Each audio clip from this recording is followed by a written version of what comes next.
இட்லி, தோசை, சாதம், சப்பாத்தின்னு எது கூட வேணாலும் வச்சு சாப்பிட்ற மாதிரி நல்ல ஸ்பைசியான பெப்பர் சிக்கன் எப்படி செய்கிறதுன்னு பார்க்கலாமா? ஃபஸ்ட்டு ஒரு கடாயில் 1 ஸ்பூன் சோம்பு, 2 டேபிள் ஸ்பூன் மிளகு, 2 டேபிள் ஸ்பூன் மல்லி, ஒரு பட்டை, 2 ஏலக்காய் சேர்த்து நல்லா ட்ரை ரோஸ்ட் பண்ணி எடுத்து வச்சுக்கோங்க. இப்போ இதை பவுடர் பண்ணி எடுத்துக்கலாம்.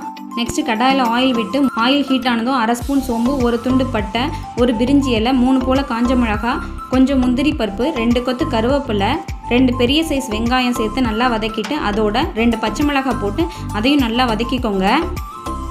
இப்போ இதில் 2 ஸ்பூன் நெய் விட்டு 2 ஸ்பூன் இஞ்சி பூண்டு பேஸ்ட், உப்பு சேர்த்து நல்லா ரா ஸ்மெல் போகிற வரைக்கும் ஃப்ரை பண்ணிக்கோங்க. நெக்ஸ்ட்டு 1 ஸ்பூன் மிளகாத்தூள், கொஞ்சம் மஞ்சத்தூள் சேர்த்து 1 மினிட் சாட்டே பண்ணிக்கலாம். இதில் நம்ம க்ளீன் பண்ணி வச்சுருக்க 1/2 kg சிக்கனை சேர்த்து நல்லா மிக்ஸ் பண்ணிவிட்டு க்ளோஸ் பண்ணிவிடுங்க. சிக்கன்லேருந்து தண்ணி பிரிஞ்சு வரும். சிக்கன்லேருந்து வர்ற தண்ணியிலேயே சிக்கன் நல்லா குக் ஆகட்டும். வேணும்னா கொஞ்சம் தண்ணி சேர்த்துக்கலாம். கடாயை மூடி சிக்கன் நல்லா குக் ஆகிற வரைக்கும் சிம் பண்ணிக்கோங்க. இதை செமி கிரேவியாக கூட இறக்கி சாதத்தோடு போட்டு சாப்பிடலாம்.